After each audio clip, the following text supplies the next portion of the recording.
It's time for the Steve and Kyle podcast with Steve. The illegal wildlife trade threatens not only the survival of the entire species, such as elephants and rhinos, but also the livelihoods and often the very lives of millions of people across Africa who depend on tourism for a living. Well, you know, a lot of times they say less is better. Maybe we should end with silver medal there. Oh, that was from Ashley Purdy when she said rhinos are just fat unicorns. That's right. That's right. I mean, how is that not number one? And Kyle. Jack Hanna. Jack Hanna. Jack Hanna. No, it is not Jack Hanna. It's not Jack Hanna? Hang on. No, I have my second guess, and this is going to be it. Okay. Gandhi. Now, if you had said Janet Jackson. Now, here they are, two guys who are living in style, Steve and Kyle. Thank you, Melissa. Boy, you hear that, and you realize that we only had a 36-minute episode last week, and somehow we covered Gandhi, Janet Jackson, and if I remember right, the number one quote about rhinoceroses was covered by some footballer. Yeah. There was more rhino discussion, I think, than definitely than necessary. Well, what we've because been the amount necessary is zero. Well, what we've been doing over the years is in hopes to find literally anything people will download this podcast for. Try a bunch of different niches. Mm-hmm. You know? Yeah, I really need to start putting like specific topics from that episode in the keywords. Well, we just need to add to our tags list.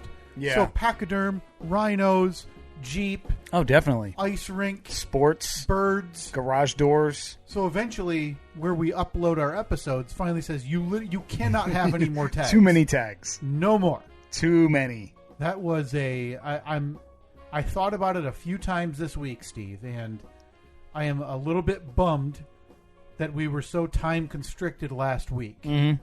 Because boy, oh boy, did I have a boatload of fun learning about the pachyderm family. Pachyderm, yeah. Maybe we should do the episode every week like that, where we just don't plan anything in advance, and then at about 7 o'clock on Sunday night, one of us sends a text to the other one saying, you want to hop on and do this real quick? Yeah. All right. No prep. That was a fun one. Yeah. A lot of talk about pachyderms. That joy, though, was so immediately ripped from my clutches when I realized yesterday it's time for poll badness. Yeah. Because first of all, why did we decide to do this? Because we had come up with this as a funny idea. It would be fun to, as our own little March tournament this year, to go back and look at all of our ridiculous polls from the last year. Sure. And put them up against each other, like seed them as if they're basketball teams. Yeah. So pick a ridiculous poll from March, put it against one from October, and then see which one wins. Let's see what our best poll from the year was. And we both had a good chuckle at it. Yeah. Oh man, how do you compare blah blah blah to blah blah blah? We had a good laugh about it. And then you had texted me like last week or the week before saying, "Oh, I got all of them polled," and I was like, "Oh, we're actually going to do that? Why?" After the disappointing showing the year before last, where we decided we're never doing anything again where we have to do 64 of something. Yeah. Do you want to just pull the plug on it? No. The work's done. It's going to its conclusion. Well, then, okay. The work will get substantially less. So you went through and pulled. You found 64 polls and you seeded them. You then handed them off to me. I went back. I screenshotted all of them. I made up a graphic and I paired them against each other. Sure. And then over the course of last Friday and Saturday, made 32 individual posts on all of our social media. So 96 total social media posts. Yeah. Which took, I know that you have a couple hours into it. I have a couple of hours into it. You then went through last night and you tallied up all the votes. Which took another 2 hours or so. 2 hours, yeah. So then later today or tomorrow, I'm then going to have to take all of them. Oh, God. find the screenshots, paste them all together, and do 16 more posts, which will be a couple of hours. I think after I do my part of it, at that point, we're pretty much even with the amount of work that we have into it. We pull the plug. We never talk about it again. So we're good at that. We're good at just. So we just do the 2 rounds? 2 rounds, yeah. Maybe we'll get to the other rounds next year or something later on in the year. I don't know. But the thing is, now the work gets substantially less. I know. 16, it's cut in half 8, every time. 4, 2, and so really, the 2 hours that I spent last night counting vote totals. Which, by the way, Steve, let me tell you, and now granted, this is sour grapes on my part, 100%. Mm-hmm. Let me tell you about the hilarious listeners we have. Oh boy! Oh, tell me! Oh boy! Who do we got? Now, I'm glad you're already seated. Okay, and I'm not going to call you out by name, but you know who you are. Do you want me to? Should I sit in the whole seat, or am I only going to need the edge? I think you're going to want to sit in the whole seat so you don't lose it. And actually, I'd recommend maybe grabbing onto one of those armrests just to get ready. I am. So now you know with all of these polls, because you created them, there are the 2 options.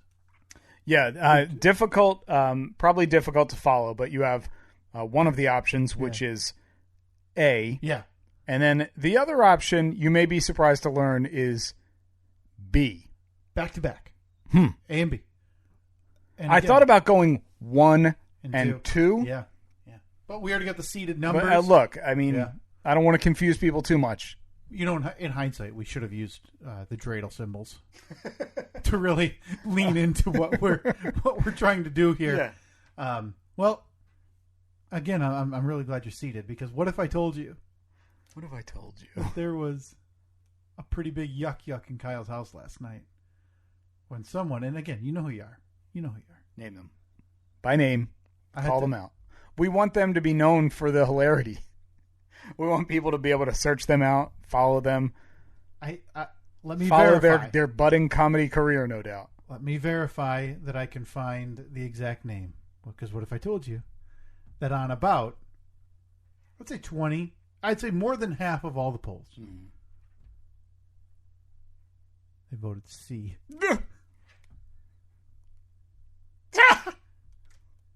Right? Say it ain't so. And again, I'm just glad you seated, because that's not the only joke. Oh, okay. Give me more.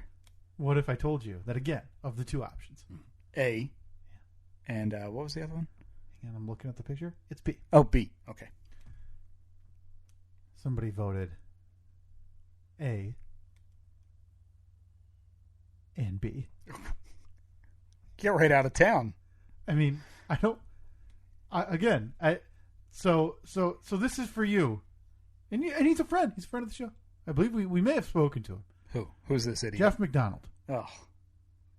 Every time you voted C, I want you to know. You laughed uproariously? I could barely contain myself. I woke up my son.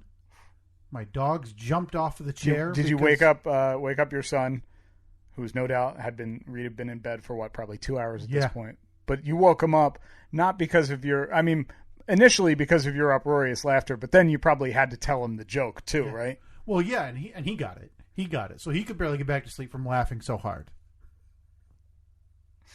So what about your wife? So that she didn't find it funny.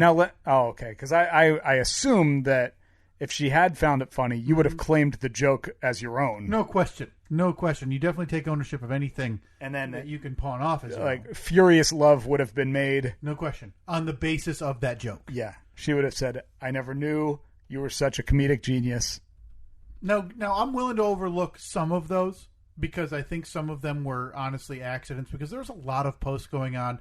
People maybe looked at it because there was. You think C was an accident? Because no. Okay. C, no excuse. Okay. No excuse for you, Jeff McDonald. None. And I'm going to wait, because I only accept my apologies one way: handwritten, mailed with a stamp. Yeah. Oh, that's a whole other issue we got to get to on this podcast. We will get is to our listeners' inability to use the U.S. Postal Service, which I'll admit, outdated and just pointless at this point. Heroes, some people would say. We will get to more poll badness discussion. We're not going to go through every matchup. No. Just know that by the time you're listening to this, all of the next round matchups will be posted and we'll those will be up there for a while. A week, maybe 52. Just totally. Maybe we finish it at Steve and Kyle's Cure for the Cure in June or July. That's July. Still happening, by the way. I have a goal set. The Cure for the Cure is in the new can APS? happen in APS 4.0. Well, I hope. Do you want to go in and check out the progress? No. Yeah. This is a swindle. You I sure? can tell it from a mile away that this is a con, and nothing has been done in that room in weeks. No, I walked in there at least once or twice. Oh, good. So I see like a dusty footprint. Yeah, maybe. Okay. No, but a Cure for the Cure is still happening. But we're gonna talk. We'll talk over some of the poll badness in a while. Maybe when we recap last week's polls as well. But just know all those matchups are posted. Yeah. At Steve and Kyle, Facebook, Twitter, and Instagram. Maybe. By the way, it is Saturday, March 27th, 2021, the year of our Lord. It's the Steve and Kyle podcast. Do you want to get to this? Yeah, we need to talk. We need to talk immediately about what happened, because it was. Listen, Trevor in Nashville is a dear friend of the show. I love Trevor. I've had the opportunity to talk with Trevor on many occasions in person when I was down in Nashville for the side gig. He's a lovely human. And he's a lovely, lovely individual who has been far too generous to this podcast over the years. He's always sent us numerous things. He's taken part in the winter solstice gift exchange, I believe, every year. Yeah. Just absolutely wonderful. A joy in my life. Trevor is. I appreciate. I mean, we're obviously well enough into this podcast now as we close in on our 5-year anniversary, Steve. Mm-hmm. 5-year anniversary this is our first 258th/259th episode. We are approaching the 5-year anniversary of the Lost recording. I think it was June 11th. Was it the Lost tape was recorded in April? I thought. Give me 1 second. No, I think that. Episodes. You might be right. Yeah, while you look, first episode was June 11th of 2016. That is the Lost episode. Okay. So Trevor sent us what we're going to unpack here. Just a massive package. Yeah. Now that arrived actually to the PO box over 2 weeks ago at this point, and we would have opened it last week, but that was the episode where we were over Zoom. I didn't want to open it up and then hold stuff up to the camera for you. I wanted it to be in person. Yeah, hopefully nothing perishable in there. No. Hopefully not, or living. So that came to the P.O. box again a couple of weeks ago. I went and picked it up. And then last week I had to go to the outdated place known as the post office again to drop off some stuff for my wife. And every time I'm there, while I'm there, go in, grab stuff out of the P.O. box. Okay. And so I opened it up the other day, and there was a little piece of paper in there, and I posted a picture of it on our social media that said, you have a package, or you have something at the counter, but postage is due. I was like, you gotta be effing kidding me. Which is now the that second this time. has happened again. First time it was from, I believe, one half of the brothers Humphrey sent you, I believe, a get well card. Is that what it was? Yeah, it was one of the most kind cards I've ever read, and Steve had to pay for it. Now, I think in that case it was 20 cents or 30 cents that I had to pay because it was in a regular size envelope, but it was thicker. Yeah. It was like a thick card. It's one of those, where they don't really tell you when you're getting married or anything, and you have to send out wedding invites. Well, you don't take into account the cost of postage, and then if you want those fancy invites that have twine around it, hey, that's an extra piece of postage. Yeah. So that's what happened there. That was comparatively a somewhat minor infraction. Yeah. Compared to what you owed for this. And I'll break down what we got. It's a big envelope, which we still haven't.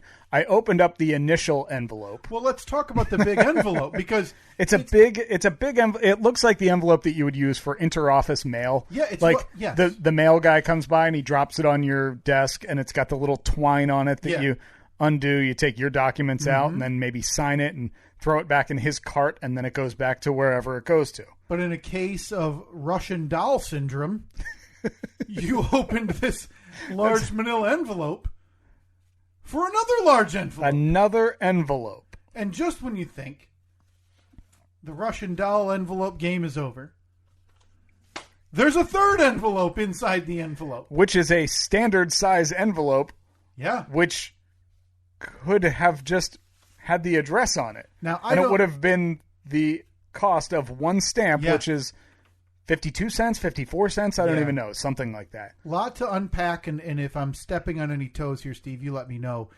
With the manila envelope, as we're looking at, they appear to be oversized stamps of dinosaurs T-Rex, yeah. with handwriting that I would assume was done by Trevor's, what I'm guessing, 5th grade daughter. Yeah, Trevor, you need to explain A lot of curlies. the on curly this- cues. on everything. It's I wouldn't be surprised if my name had an I in it.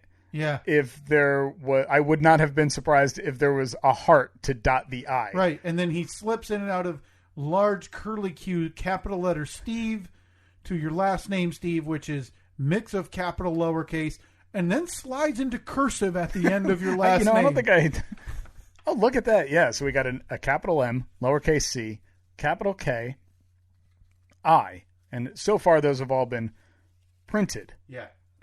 And then And he sneezed. Then ERNAN turns into cursive. He sneezed into cursive and finished it out. So just a lot to look at. Yeah. So what we've got here for you is more garbage. Okay. Because we Yeah, have let me 2 envelopes. Throw that out. So there is a printed Okay, we got piece. nothing else in there.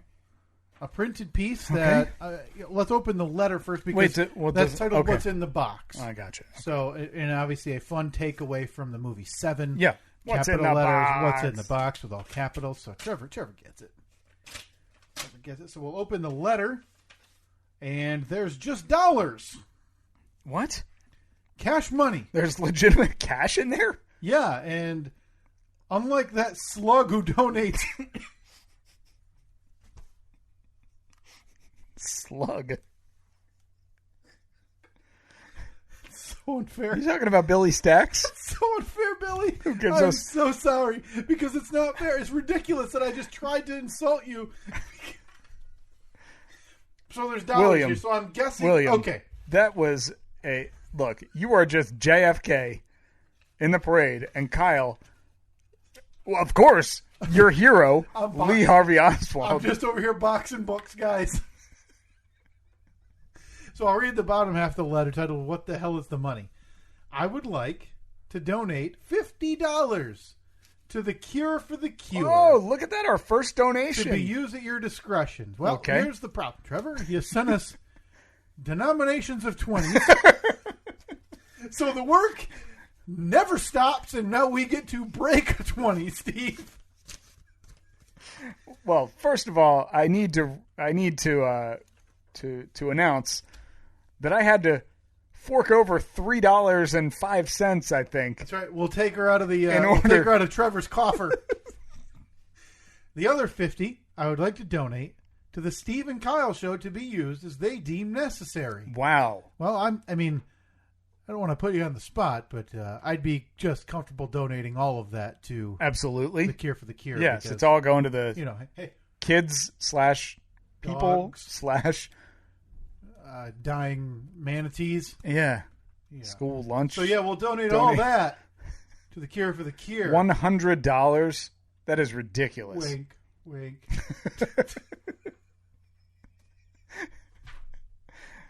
I might just be buying something fancy for me this week. Guess who's going out to dinner? So thank you very much, Trevor. And now we have Trevor, that's incredible. that is that far you too did. kind. Far and too kind. Still don't understand why that couldn't have been in a standard size envelope. I don't know why we needed the regular business envelope inside of an 8x11 envelope. a legal envelope inside yeah. of an interoffice mail envelope. But we digress. Look, I don't know how they do things in Nashville. Maybe Yeah. that's standard operating procedure for sending out mail. My first thought would have been, I'm being served with papers. Because there's so much to unpack here. We don't have anything to cut, I'm guessing, still. No, of course not. Well, then this is going to be nearly impossible to open. We've got a tape hound on our hands. This is a big box here. Yeah, so this is Nikki Constantine size box. It is. When she sent us this winter. Uh-huh. This one only has, I guess, 80% more tape. Hold on, I'll have something here in a minute. Yeah, boy, I didn't bring my keys in. I didn't bring anything in. So, it's fine. We'll just do this the old-fashioned way, Steve. This is how they used to open boxes and packages on the Pony Express. And so we're no better than them. Like this. I don't even know where an edge is. Can we do the brown? Oh, hang on. It's like we knew and here's the thing. We knew the box was here. It's been here for 2 weeks. And yet we still just say, yeah, click record, let's go. And did not consider how this box was going to be opened. And I got to tell you, I don't think I'm much further along than I was. Okay. And, well, hey, if you need this. Oh, the edge of the tape measure? Okay, we are now into demolishment. Okay, you're in. Oh, good. It looks like there's another box.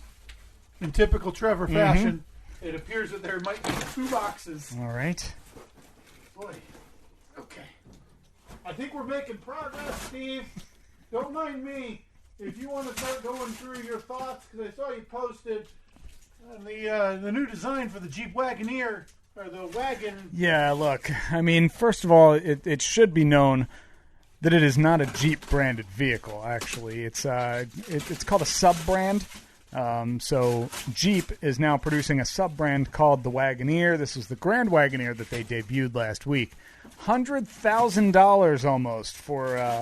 Well, you have to get the rest of those thoughts later. The box is open. I don't think I've ever moved faster at anything. Okay. I was literally ripping open a box and I thought I was falling asleep. Episode of Jeep Tate coming up 2020 Never. We'll cover the rest of my thoughts on that. Okay, so what's in the box? Kyle, I hope the package made it there all in one piece. Well, how could it not? It looks like there's about 14. I've never seen this type of packing material. It's cardboard. Oh, it's like origami. This answer is this. Hey, this is on Poll Badness. Is the packing peanut industry still around? They've been bypassed by the origami cardboard industry. Kyle, enjoy what a true Southern Tennessee man can provide that you cannot find in Michigan. P.S. If they are broken, it's your end of the driveway warrior's fault, not mine. I mean, look at that damage-reducing packaging that was used. We just talked about. Also, whichever one of you... Okay, well, let me just start opening instead of reading the details. As always... Oh, peanut butter cups. Oh, the big cups, too. The Reese's Big Cups. We've got candy, Steve. A Goo Goo Cluster. What is that? Well, it sounds like we have a taste test coming up. Ho, ho, ho. Some mini Chucky C. Chucky C. Juniors, I believe we deemed them. Just a delight. Here is a large... Oh, my God, Steve, you're going to have so much stuff on your floor. This is a large box. Whoa. And is that the... Look at that. It's taped again. Do you need to tape the box that's already sealed? Listen, I appreciate the... Oh, okay. I'm assuming that is not what was originally in that box. Maybe not. Because that is a Beluga Mobile... Beluga Noble Russian Vodka box. Okay. Now, I believe if I know what I think I know. Deep breath. There's more packaging. You want to pass one of them over to me? Yeah, please. While I try to move on. Oh. I like the safety orange tape used. Okay.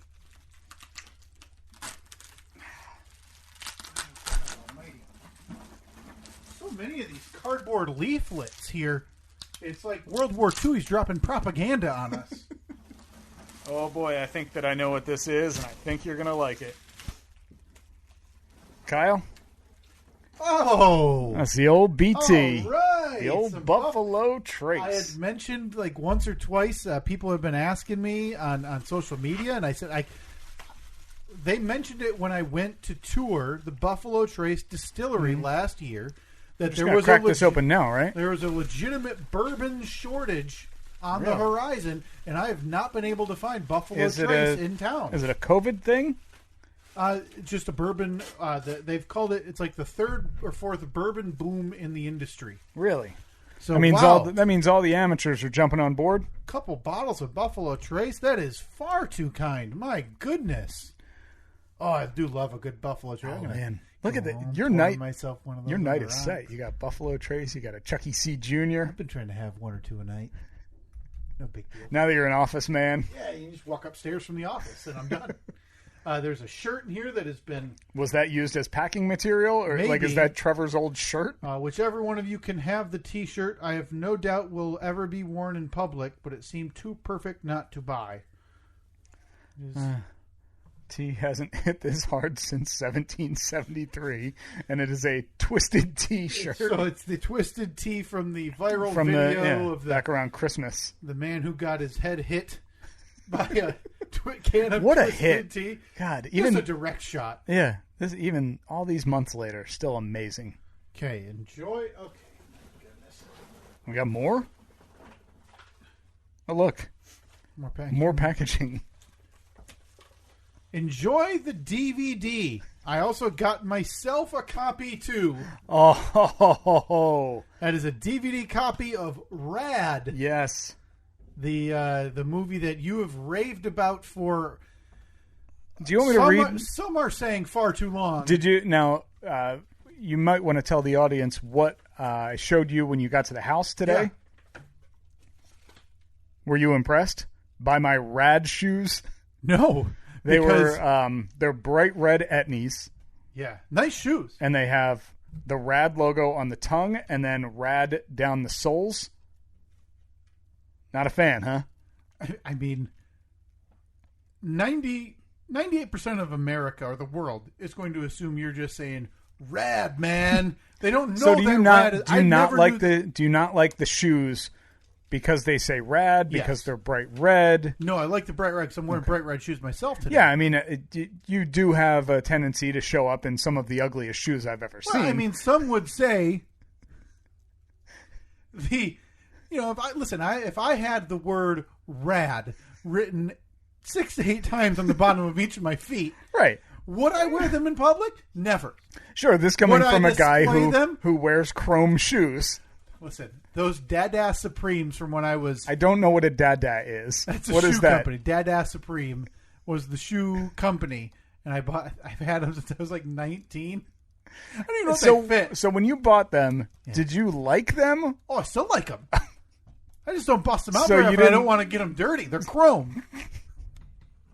I mean, you could just polish them, I'm assuming, right? Yeah, you get some chrome polish and give it a wipe. Yeah, go to AutoZone. Yeah, I wear that when I want everybody to look at me out and about. Oh, and they do. Oh, I'm sure they do. They're like, look at that.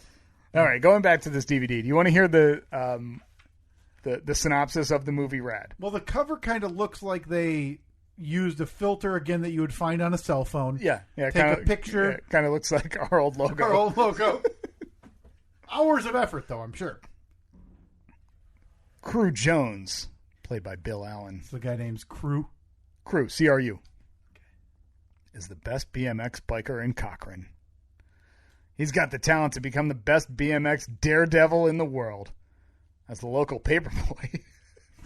Wait, so the best BMX biker in the world is moonlighting as a paperboy? Well, he's a paperboy until he gets discovered. Sure. Okay. I mean, everybody's got to have a job to get them through. As the local paperboy, he jumps, spins, twists, and flips his bike with amazing ability. Bart Connor is the best BMX biker in the world. He's the heel. Bart. Yeah. And he's in town to race in the $100,000 Hell Track competition, the most grueling BMX race in history. Probably a lot of ramps and stuff. Crew wants a shot at winning the title, but his mom insists he takes his college entrance exams, which fall on the same day. I'd actually forgotten that part of the plot. So the best BMX biker in the world supposedly is occupied by tests and paper delivery. For the first time in his life, Crew has to make his own decisions. He decides to go for Hell Track, But Jack Weston, the race promoter, has a dirty scheme for keeping the local whiz kid out of the race I feel like and I'm away from his prize champion. Only the gorgeous Lori Laughlin, Whoa! a member of the opposite team, can get Alan on track for Hell Track. Teach him a few other things while she's at it. Hubba hubba. You know what's up? Talking about sex. I don't think they are talking about sex. No? Well, I mean, a little romance, but this is probably a PG movie, I would think. Well, yeah, PG. Hearing your description, I'd be stunned if it was anything further than PG and anything better than horrible. Because I was actually, this is on Amazon Prime, and I was going to watch it the other day. yeah. But then I realized I had to pay for it, and I wasn't about to pay the $2. Oh, because I thought maybe did your wife start packing her bags when you said, "Hey, hun, come on down. Let's watch Rad." I wouldn't even bother. See ya. Rad's on, and then there is. It looks like a gift for your dogs in there. Looks like another package. Just when you thought. Oh, Bully Sticks, premium dog treat. Oh, these are, man, I think I'd eat these. I think you want to know. High in protein, single ingredient, long-lasting chew. Thank you very much, Trevor. Well, that is just far too kind. And I still feel like we need to invest in a Steve and Kyle letter opener of some sorts for when these. I'm sure we can arrive. get a customized one. Oh, I'm sure. Yeah, you can buy that stuff. We got any knife smiths out there? No, Is that we're a- still waiting on the plaquist. But it would be nice to have somebody who could like hand forge us. Yeah. Oh, I actually know a guy who has a metal forge. Really? Yeah.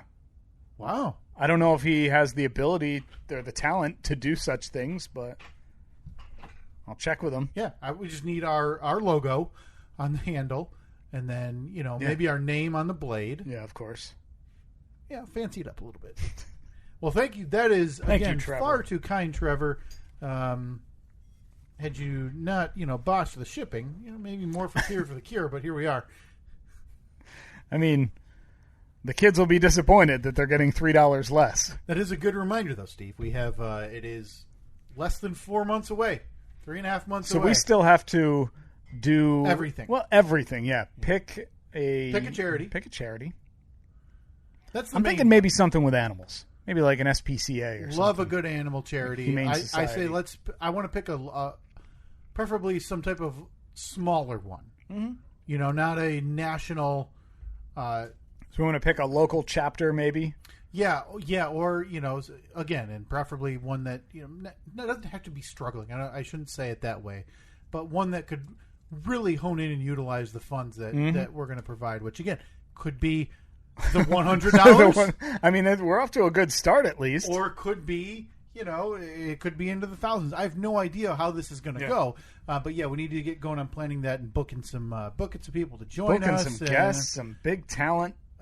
Again, and setting up some prize list type of stuff to where if you donate this much, you can have this. So again, that is Saturday, July 11. Maybe I'll throw that event back out there on Facebook to have people RSVP. It's just going to be an online event.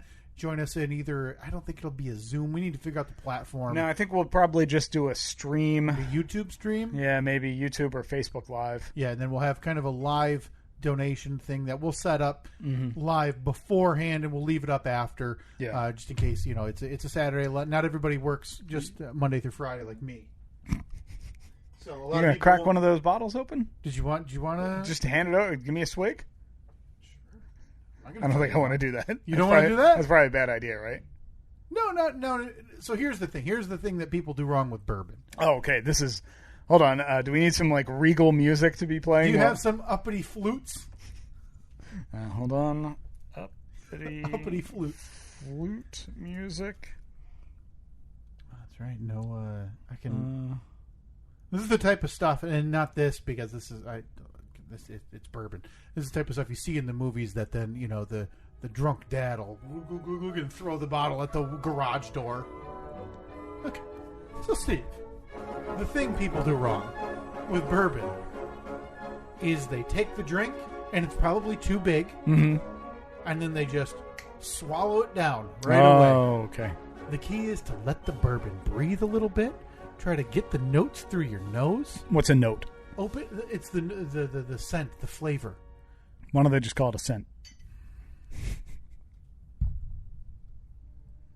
Listen here, you scumbag. I'm trying to teach you. You're going to want to part your lips a tiny bit to let the alcohol breathe. Get that flavor wash around so I have to your mouth. open my lips in order to drink something. Wow, this is riveting content here. These are things that nobody could have figured out. Wash it around your mouth, your whole palate. Okay? Let it sit. Okay. So are you going to do it? No. What am I, a dirtbag drinking out of a bottle? Do you have a glass? Do you have round ice? I mean, or whiskey cubes? I'm not drinking it warm. I'm not there yet. Okay? And then you're going to want to then you swallow it. Let the whole thing breathe. You'll be able to feel it. Know what they call it down in Kentucky, Steve? I'm glad you asked. Is the Kentucky hug. That's where you feel it all the way down. Oh. I'm going to go put in rad so I can watch it over your shoulder on the TV. Yeah, you're like the cool kid who, while the parents are talking, you're like, screw you, Dad! And you're turning your hat backwards and turning on rad as loud as you can. Putting on your rad shoes.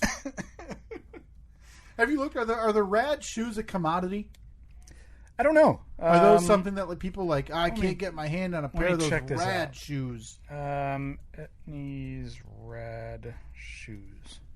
Because I would assume, just based on the movie, no way. Because who would? It doesn't. I mean, there's some up there, but they're not. There's some listings though. But yeah, but I can't imagine that they're going to be like. Now, obviously, I'm not able to go down to the local Foot Locker and say, "Do you have the rad etnies in stock?" And they would say, first of all, what is that? And second of all, of course, they would be in stock. Those things aren't selling out. I didn't know if maybe you got your hand on a pair of prized shoes. I got my hands on a pair from a listener of the Side Gig, a very generous listener of the Side Gig in Nashville. And I believe he runs a photography company, and I think that they were the ones that took like the press photo, or not the press photo, but like the listing photo. Sure. And he had reached out to me a couple months ago, and he said, "Hey, I could probably get you a pair of these if you want." And I was like, because I've talked about the movie before. Yeah. I was like, hell yeah. And then they just showed up in the mail a couple of weeks ago. But let's see. Yeah, I mean, it seems like they're readily available online. For good reason. I mean, because they made such a huge amount of them. Yeah. Because now look, okay, which ones, you saw the ones that I went with. I went with the red. Mm-hmm. Would you have gone with the blue, the red, like I have, or the black and yellow? I'd have taped cardboard on my feet. Okay, that's insulting. If you had to buy a pair. I like the red. I like the red and blue. I like the red too. The red is very indicative of the movie. Yeah. That was Crew Jones's colors. The black and yellow. Red. The black and yellow was Bart Taylor, the heel. Oh. So. Wow. Yeah. I mean, you wouldn't be caught dead wearing those then. I mean, next thing you know, you'd be in a fist fight you haven't seen since the Jets versus the Sharks.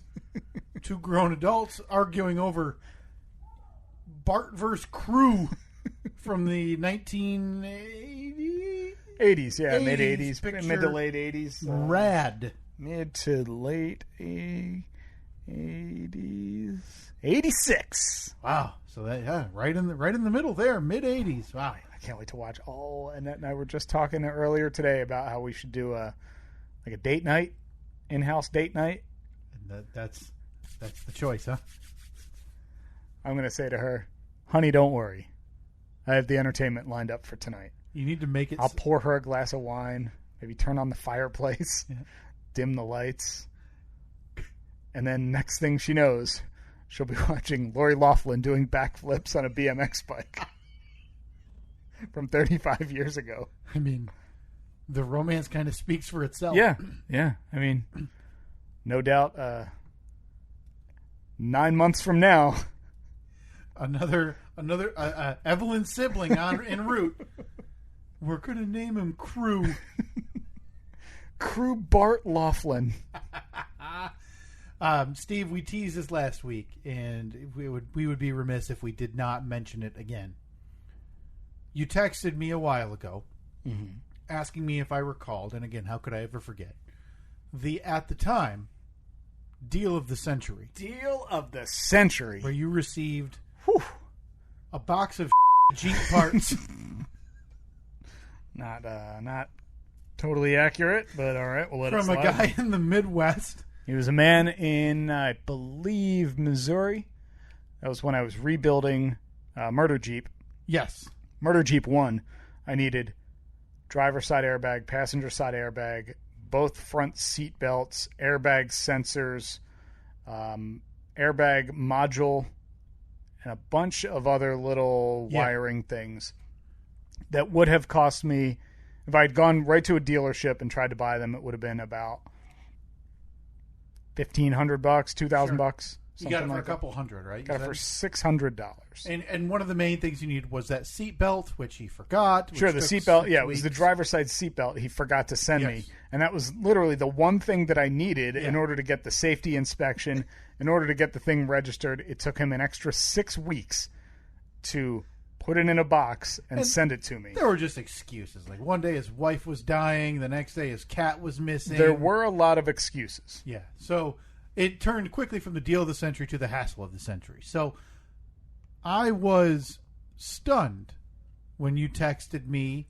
that you found something to surpass that at the time deal of the century with a new deal of a different century. Because, again, your centuries roll. Rolling centuries, they start and end arbitrarily. Yeah, and if I want a century to start in 1984, then that's fine. It runs until 2084. And again, that'll be on the poll. Are rolling centuries a thing?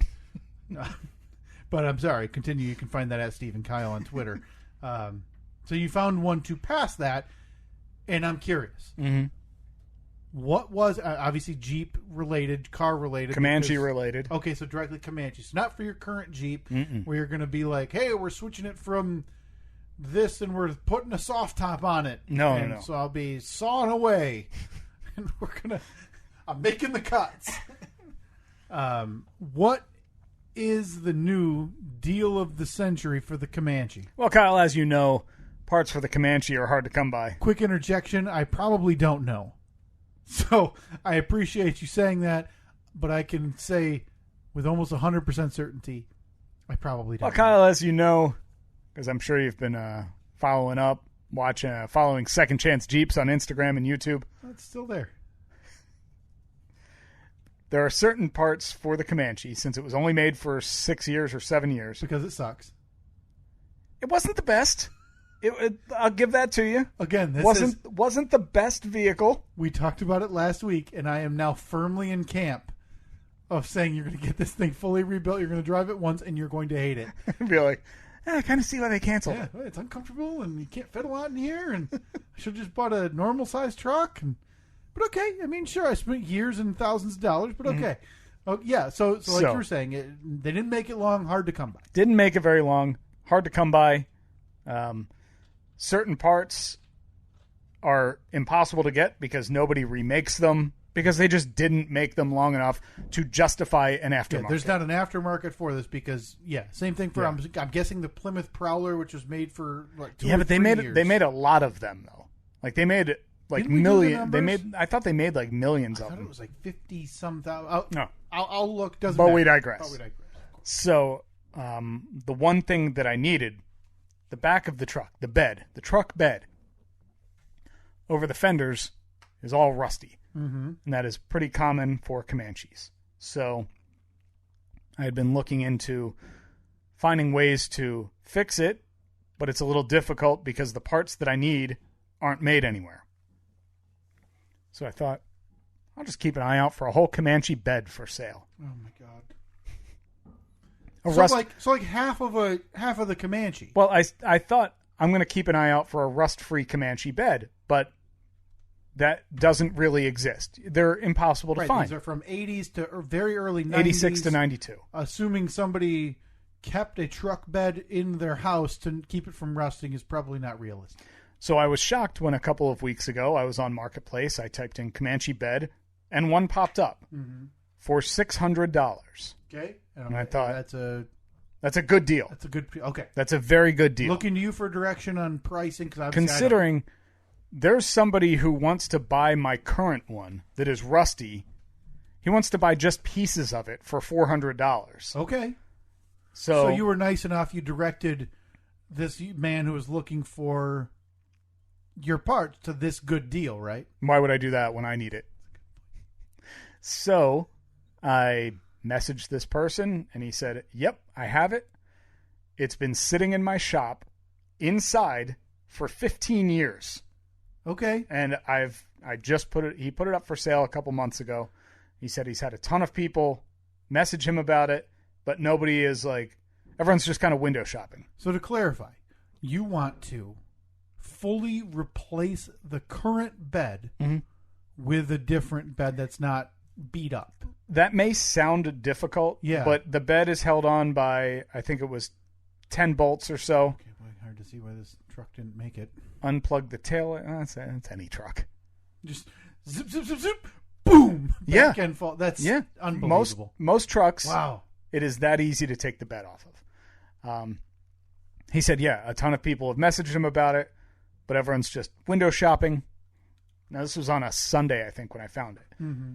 It's 4 hours away in basically where I bought the truck from a full in day's Illinois. drive. So I said to him, I'm willing to drive down and get it. I needed more pictures of it. I had a couple of specific questions, like, can you get me a specific picture of this area?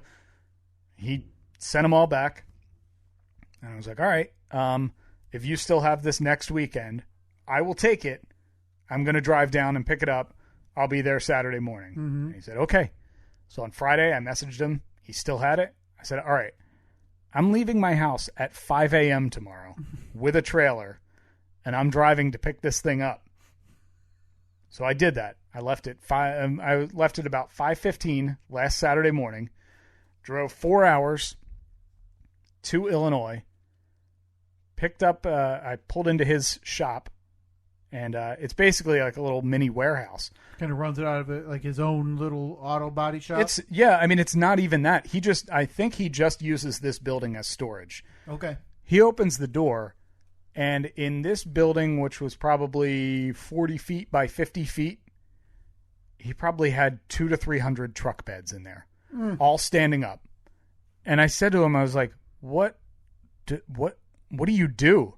And he explained to me that for about half the year, he works down south. So when he goes down south, he scoops up as many good condition, rust-free truck beds as he can find. And then when he comes back up here, he puts them on a truck, brings them back up, and then he resells them up here. Because obviously Southern vehicles, there's no rust. They don't have rust issues like they do. Sure. So he brings them up here, and he probably buys them for $200 down there, and then he can sell them for $1,000 up here. Makes a killing off of it, I would imagine. So I was like, all right, well, where's the Comanche bed? And he points to a spot, and he said, right over there. And then he points to an empty spot in the front window of the shop, and he said, it's been sitting in that spot for 15 years. 15 years. So this is exactly what you... Exactly in what a dream world, outside of the 4-hour drive, this is what you needed. Oh, yeah. I mean, if it had been an hour away, I would have been in the car with a trailer that Sunday night picking it up. So you can go to the polls right now, by the way, and rank Steve's loves. Jeeps, the movie Rad, family, neighbors. I'm excited to see which comes in fourth. Because I think the real front runner is family. The front runner to finish last. Because in my mind, I can't imagine waking up at 5. That was no issue because I do that every day anyway. It was sleeping in a little bit. Right, but a day off, waking up early to take the day to drive for a Jeep part. So I would have to be for me it would be a comic book. I'm not sure. Yeah, I'm not exactly. saying it's dumb or absurd. Yeah, just apply it to whatever the thing is that you like. I'm just curious to see what people think because they're gonna think I'm crazy. Oh, sure. There's no way that I'm gonna come out of this looking good. Right, but just try to rationalize it if you can, listeners. The idea that it would be your greatest hobby, the thing you love to do the most. Replace going to get a Jeep part with going to get a rare baseball card or going to get a whatever. Whatever it is you're into. So I inspect the whole bed while I'm standing there. It looks perfect. I mean, a couple little dents and dings, but not a speck of rust on it anywhere. And it still has the taillights in it, which are a couple $100 if I want to resell them, because I don't need them. I already have my own. So I've already made half of my money back off of it if I want to, if I want to sell them, because I had a second set of taillights for my truck, which I sold for $200 a month ago. Now, you're happy paying whatever it is, or paying this cost. So let me ask how Steve works in this situation, because now you're the vulnerable one. You've driven 4 hours. The price is listed. He knows you're very interested. One, are you even remotely trying to haggle, or are you just going, here's the price you asked. Thank you, sir. I'm out the door, because he knows you're probably not. I'm not going to leave without it. No, he definitely has the upper hand in this. But I already knew that he was firm on the price. Okay. And the one reason I hoped I'd be able to get it a little bit cheaper is because on Facebook Marketplace, it'll tell you how long it's been listed. It's been listed for 13 weeks. So he threw it up there. He never adjusted the price. I thought for sure that I'd be able to haggle a little bit with him. Yeah. But I didn't even try to in person. I had tried to beforehand. I said, hey, would you take this? And he said, nope. He said, just so you know, I am firm on this price. Well, at that point, once you hear he's literally had it for 15 years, 13 weeks on the internet, he probably doesn't matter to him. No, he had it for 15 years, but I think that it seemed like it was a very small town. It seemed like it was kind of a word of mouth place where it was like, oh, you got run into or your truck bed rusting out, go over and talk to Cliff. He's probably got what you need. So I think that he just kind of had it sitting there waiting, and nobody ever needed it. And so we loaded the thing up on a little trailer that I borrowed from a friend of mine. Wow. And I towed it all the way home. I got back here by like 2:30 in the afternoon because I just did a quick turn and burn. Stop to get gas maybe, and that's Stopped to get gas. Grabbed went to the bathroom and beef jerky in a tornado, and 19-year-old Steve's back on the road. A couple of monsters. And Steve's back on the road, window open, hair flying in the arm wind, out the window, turning up the rad soundtrack on his Now neck. the thing was everything went off without a hitch, but except for I'm driving through part of Illinois, and you know how when you're just kind of driving and you can sense that somebody is right in the lane right next to you, and it's weird because you try not to do that. You try to pass or drop back behind. Either pass or fall back and then get behind. There's no reason to drive the same speed. No, that's annoying to everybody person. behind you. So I'm in the right lane because I'm towing a trailer. Yeah. Trying to be cautious. And like, man, I feel like this person in the left lane is just kind of sitting there. Mm-hmm. So I finally look over, and the person is at a pickup truck next to me, and the man driving is frantically waving his arms at me, trying to get my attention. Terrifying. I'm like, uh-oh. First thing I do, look in the mirror. Oh, God. Truck bed's right there. Nothing's going on. And he's pointing back. And he's kind of going, like, waving his arm, like in a flapping motion. Yeah. And I'm like... your heart starts beating. You're probably like, oh, my God, God. So he eventually, after that, it was clear that his exit was coming up, because then he kind of gunned it, got in front of me, and got over and took the exit. So he was obviously trying to warn me of something. So I'm on a highway. I'm on I-80. Yeah, your two options are either get off at the exit, which, all right, whatever, or you pull off to the side on the highway. Pulled over. Luckily, there was a nice big shoulder. So I pull off. One of my straps had come loose and was just bouncing along on the roadway behind the truck bed that was on the trailer. Now, luckily, that was kind of like that was the third strap. Like the other two were holding it down fine. It wasn't loose or anything. But yeah, that one had come loose. And was it in danger at all of? No, I mean, if the other two had come loose, maybe. But obviously thankful that the guy let me know, because driving behind a truck that's towing a truck bed and seeing a strap flapping around, he knew that obviously that wasn't supposed to happen. Right. So, on the side of I-80, I'm crawling under the trailer, readjusting the strap. But yeah, Got home, no problem. My good buddy Justin across the street came over, helped me lift it off the trailer, put it in the garage. Is Justin a car guy? No, but... So is Justin closer to me, though, or is he competent? He, I think he's pretty competent. Okay. Because, like, last summer when he got the... he had gotten they bought a boat, a used boat. Sure. And he needed... The trailer lights weren't working on it, and me and him were able to rewire all the trailer lights, and he was very competent. You, on the other hand, you wouldn't know. You would have had no idea. Wire trailer lights? Yeah.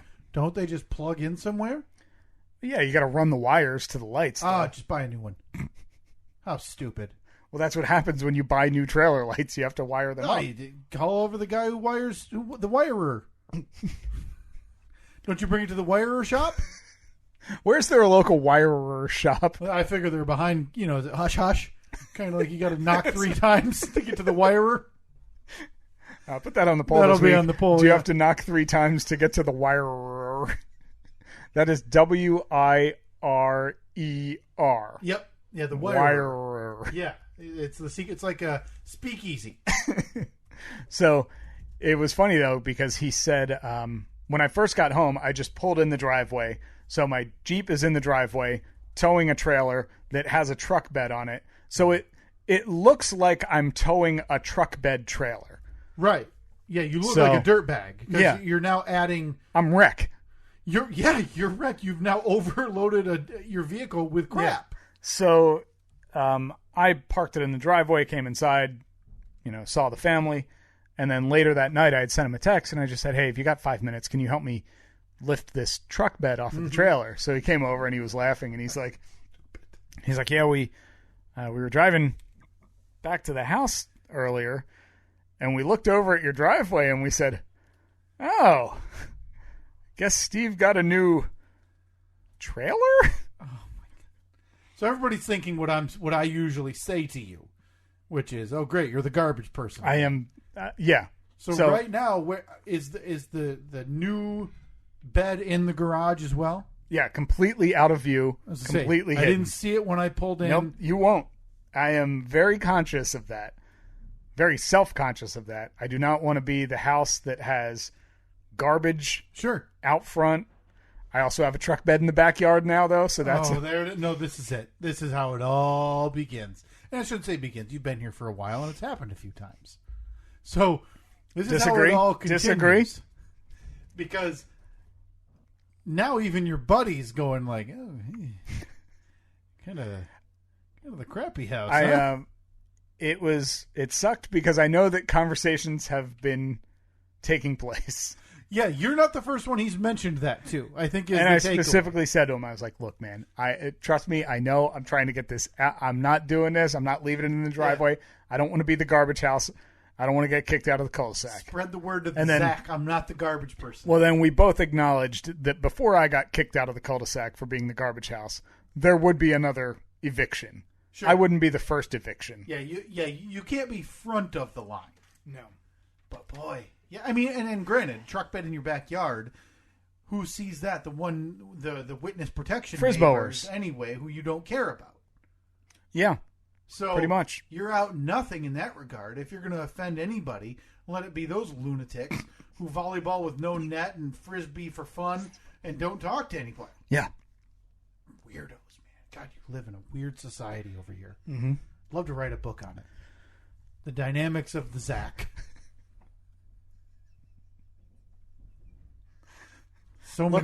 Look for that this holiday season. So many dumb people over here. It's kind of crazy. You got hockey rink idiot down the road.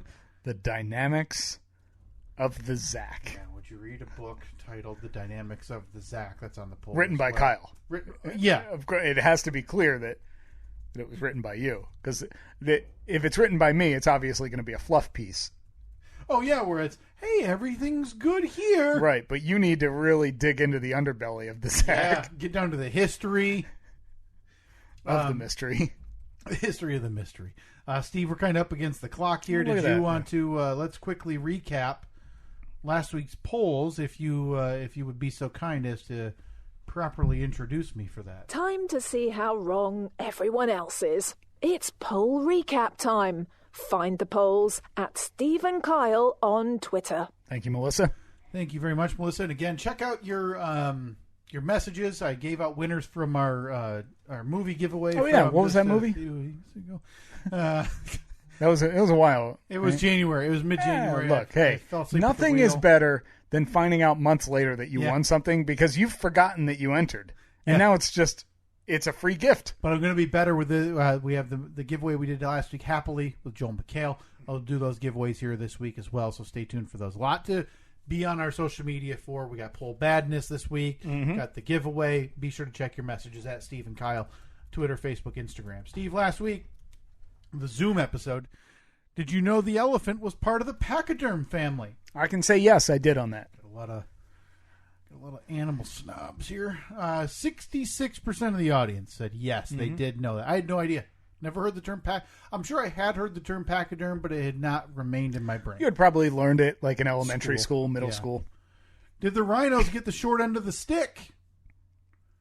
Was there any reference like that? Yeah. The problem is the pachyderms. You've got hungry like a hippo, and the elephant in the room. The elephant in the room. That's right. So the rhinos don't have a similar cliche. We had talked about like rhino tough skin. or rhino skin. It's just not the same. No. You don't hear somebody out there talking let's talk about the elephant in the room. It should be the rhino in the room. The alliteration. 68% of the audience, Steve, said yes, the rhino's got the short end of the stick. Okay. Is 12 quotes too many regarding rhinoceroses? 63% of the audience said yes. And lastly, did you expect Janet Jackson to be a rhinoceros expert? And she was the 12th highest rhinoceros quote on that list of 12 rhinoceros That was a big quotes. surprise. Big surprise. 64% of the audience said no. That is all for the polls last week. Again, those are always at Steve and Kyle, Facebook, just on Twitter. Sorry. Yeah. Facebook getting back to us. Yeah, they're figuring it out, Thanks again to Trevor for the amazing gift package this week and the I'm money disappointed to Cure for the Cure. I forgot to play the viewer mail time intro for the that. love of... I mean, well, we're just going to need to get more mail from somebody now. If you want to send something, the address is in the description of the podcast. You can address it right to our P.O. box. Yeah. Just do me a favor. Pay the freaking postage. I mean, I know that may sound a little selfish. Like you are going out of your way to send us something nice. Sure. That's great. We're not asking for anything. Right. So don't make us pay for it. Yeah. It's a weird way. It's a weird thing to say. Like, hey, thanks for this gift. You need to pay for it. But I think it's the idea, like, if I gave Steve a solstice gift and said, can I have $5 back? That would seem odd. Right. Hey, the shipping was a little more than I thought it would be. But for the love of God, Trevor, everything you spent and for this and the kind donation to Steve and Kyle's Cure for the Cure, far too generous. Thank you so much. Yeah, that's that money will be put to good use. Again, he had said 50 for Cure for the Cure and 50 to be used how we want. Yeah. 100% of that will go to Cure for the Cure. Yep. So look we're already at $100. That's right. We've done it. Well, I would say here, let's say in the next 2-3 weeks, let's have a charity picked out. Yeah. So we can start ramping up. Maybe we start a charity. I mean, this is not going to be the ability of me the night before saying, oh, yeah, hey, we're supposed to start the tournament this week. We're going to have some substantial planning. Just pick a random, frogs need help. So we'll have that here hammered down in the next few weeks. And also, hey, I think I'm comfortable saying next week, the return of the Fast Five. Yeah. I'm going to put the reminder in my phone to text you on Friday. Give me like Thursday would be too early. I'll have enough time to forget. Yeah. I think Friday, right? Friday works. So All right. So that's coming up next week at Steve and Kyle, Facebook, Twitter, and Instagram. You can vote on Poll Badness this week. Again, all of our polls from the last year going up against each other in friendly competition at Steve and Kyle. Yeah. Facebook, Twitter, Instagram. We will talk to you next week.